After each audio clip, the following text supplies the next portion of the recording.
This isn't a funeral, technically.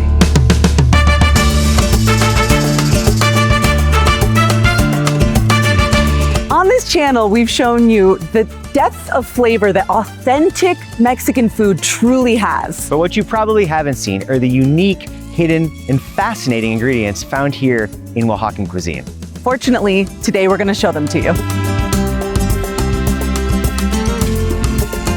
We're so excited to be here with Lorena. She actually helped plan our wedding here in Oaxaca. We were married actually 3 years ago in this church behind us, Santo Domingo. It's a 600-year-old church, and Carly's family has had all kinds of baptisms and weddings there. We were the latest in her family to get married there. And Lorena is now going to take us to meet up with Chef Alejandro Ruiz from Casa Oaxaca. And Chef Alejandro actually catered our wedding, and he definitely knows a lot about the unusual, interesting, and unique ingredients found here in Oaxaca. Hola, Lorena. Chef, mucho gusto. ¿Cómo estás? Muy bien, gracias. Bienvenidos, Me qué gusto. presento, Carly. Carly, hola. In Oaxaca, you can have an amazing food in the street, in a taqueria, in a fonda, in the market, and also in a fine dining restaurant. No? So wherever you go, for sure you're gonna have a good experience. What you want to experience, that is your choice, no? But this is what makes Oaxaca nowadays the storeroom of Mexico. In culinary terms. If you wanted to be an artist, a painter, you had to spend some time of your life in Paris. As a cook in Mexico, you have to come to Oaxaca for a certain time. As a gringo, I feel that tradition that is here, that's so present, and my wife's family comes from Tuxtepec. Yes. So it was very important for us to bring our son here at 5 months old, because this is part of his story. Sure. And it would be a crime if he didn't get exposed to that. So you are Oaxaqueño, as well as your son. That's quite an honor. Thank you. Please try some of Great, it. thank you. So Moco is Boogers. So Granada of Boogers, because it's slimy, but this is one of my favorite fruits. Yes. It is so good. Yeah. Oh my God. Yeah, we're going to be exploring some really unique foods that people wouldn't necessarily find in America today or outside of Oaxaca, really. And you've kind of brought that and put this on the map, right? And we're going to see why it's important, why it's part of this culture, and why chefs like Alejandro are continuing to promote this, not just here, but to the world.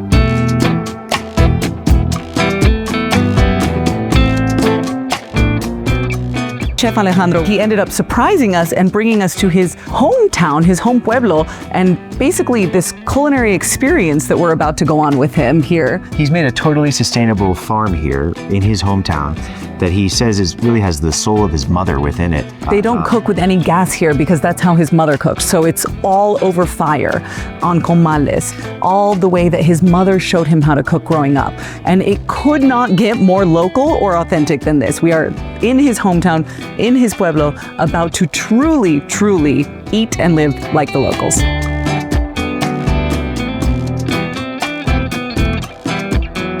This is where I was born.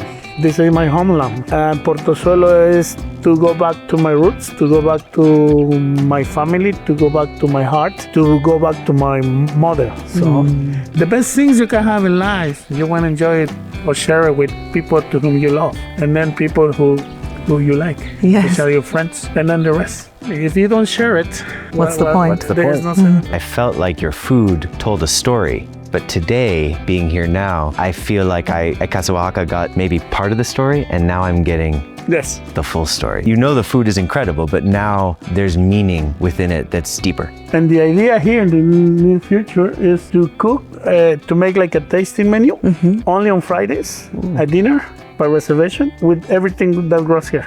So Chips, true farm to goat. table, but That's right. But the farm and the table are a Right foot next to away. each other. Yeah. Can't wait. Yeah. Oh, wow. Yum. So fresh. Oh my God. The other day I gave a cooking class here, and I made ceviche, and I used the juice, and it works. But you need like 20 of this to make This much is okay. But it works. Okay. It smells so good. Have a little bit of cebolla.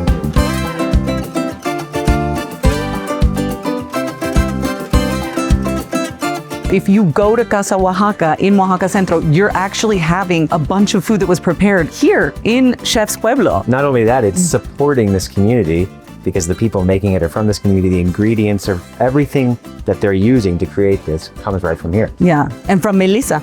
I think the most important gift of Mexico to the world in culinary terms, no? The process of making nixtamal. This is to say the process of making corn digestible for human beings. As you know, in the States or in Europe, corn was given to cows, pigs, no, because they have more than 2 stomachs, no? Cows 7 stomachs. Right.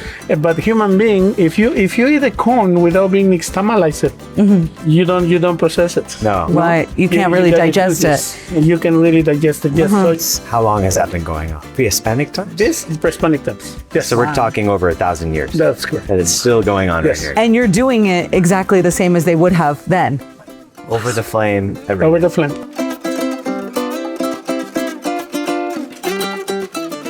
Wow. There's our lemon. Muchas gracias. Everything from right So here. fresh lemon juice from the lemons we The got, herbs grown right in the garden there. and a little garnish of that same lemon. Yes. Pues salud. Salud. Bienvenidos. Salud. Gracias. Salud. Gracias por la oportunidad.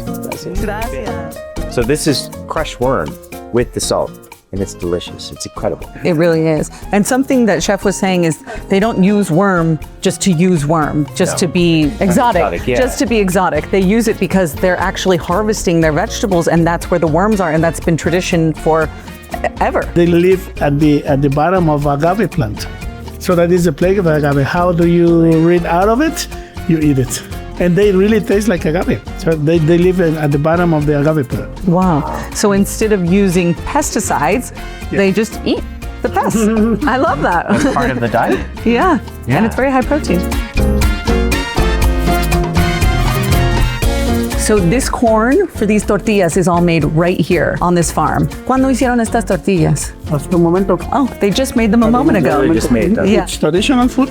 Okay. Based on corn, based on salsa, based being cooked in wood fire, clay pots. The idea of this place was to offer the public or the people coming here to have an authentic experience, eating the way people eat in this community. Actually, the plates are the same as if you are invited in one of the private homes here. These are the kind of plates they have. Same with this kind of things. Same as these are made. Everything was bought here in Central de Abastos. The idea is that the money stays in Oaxaca, and that is basically what we serve. And you always start with tortilla. It can be a quesadilla, it can be a memelita, it can be a tortilla blandita or a tostada, and always with salsa, with cheese. There will be moles coming, no, and everything is family style. My mom used to say she would put the pot of mole or the beans or rice, whatever, to the table, and she said, "I'm not gonna serve you. You guys take whatever you want, the amount of mole you want, but you have to finish it."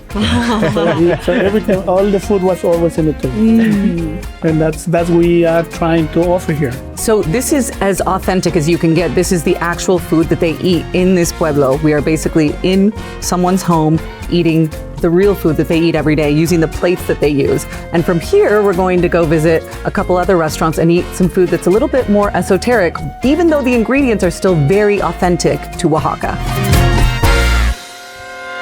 Next stop, Barbacoa, done in a way that we're pretty sure you've never seen before.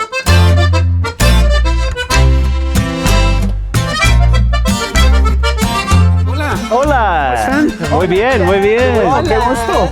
Ya vi que conocieron a mi hermano, Jesús. Jesús. Bienvenido, John. Bienvenida, Gracias, Candy. gracias. Ustedes van a ser los padrinos. Ahorita yo les voy a decir cuál es la función. La barbacoa, y así está documentada y escrita, tiene 4,000 años de existencia en México. Hay un término en maya que se escribe balbacá, que significa cocido bajo tierra. Entonces, por definición maya, todo lo que cocinamos bajo tierra le podemos llamar barbacoa. Ya con la llegada de los españoles a América, a lo que hoy es México, hace 532 años, los españoles primero introducen la res y el puerco, después el chivo y el borrego. Entonces ahora la barbacoa es un plato mestizo, pero la técnica sigue siendo prehispánica, gracias a los mayas y a los aztecas, y está documentada como una aportación de México al mundo.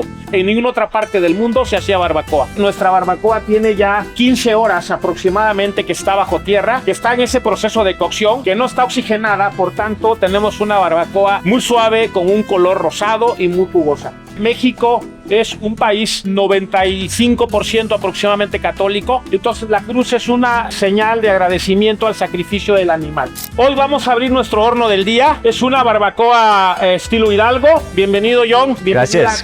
Levantamos Okay. la cruz hasta arriba, Okay. despacio, Oh. más alto, y ese. Oh. La tradición es que los padrinos tienen que entregar la botella vacía, ya sea que se la tomen o la repartan con los invitados. Okay. Esa es decisión de ustedes, ¿no? Salud a todos. Salud.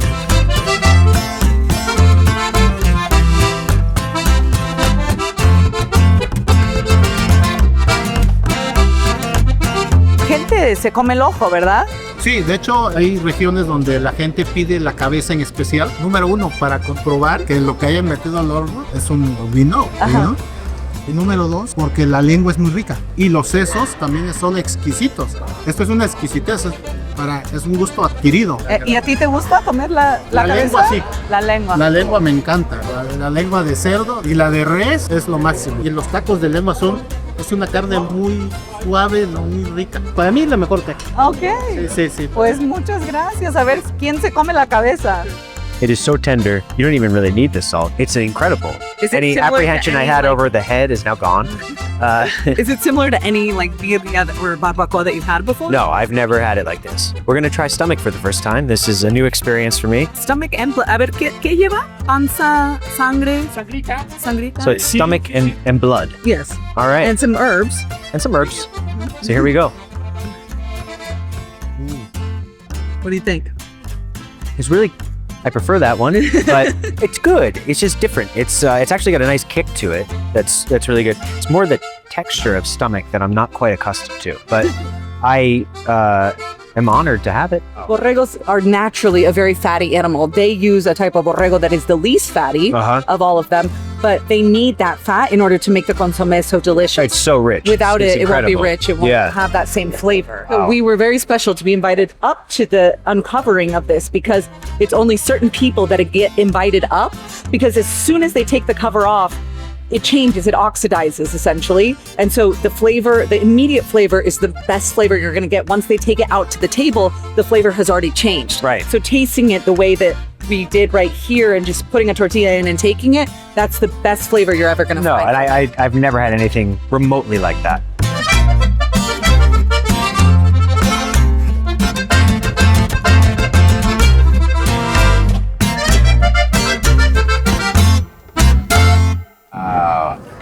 Gracias, chef. What do we have here? The crispy blue corn tostada, guacamole on top, then crispy grasshoppers, flying owls, and agave worms. Well, I'm excited to try it. Let's dig in. Go ahead. Yeah. Just take a bite, I think. Okay. Do you want to try to cut it in half?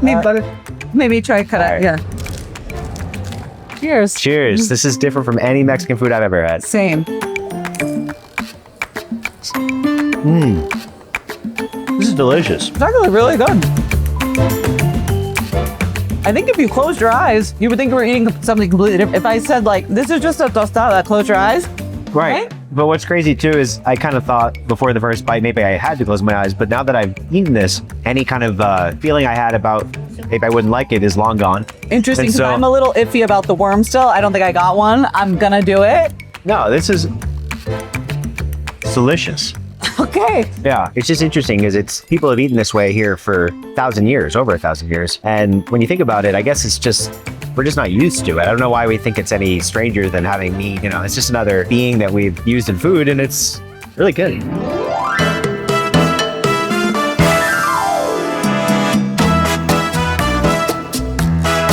This is honestly a day that we are never, ever gonna forget. No, Chef Alejandro took us on an adventure that we never could have planned for or expected. And I think at the end of all this, beyond just the unique ingredients of Oaxaca and the unique traditions, is the sense of community, the pride of the traditions, and the way of life here that goes back over 1,000 years. Chef Alejandro and his brother and his entire family have just been so welcoming, so wonderful. Just Chef Alejandro has such a big heart, and he gave us an experience we're truly never going to forget. Everything about today, from the new foods we tried, to the people we met, to the mezcal we shared, was something that feels like a once-in-a-lifetime opportunity, honestly. Truly, and I think the other thing is this chef has won so many awards. He's recognized as one of the most influential chefs in Mexico, in the world. He has brought Oaxacan cuisine to the world, and he's one of the most down-to-earth, selfless, kind people who made us feel like family. And I think that's the biggest takeaway about this place. They make you feel like you're home. Absolutely. I'm John, I'm Carly. There's so many places to see in the world. and we can't wait to show you.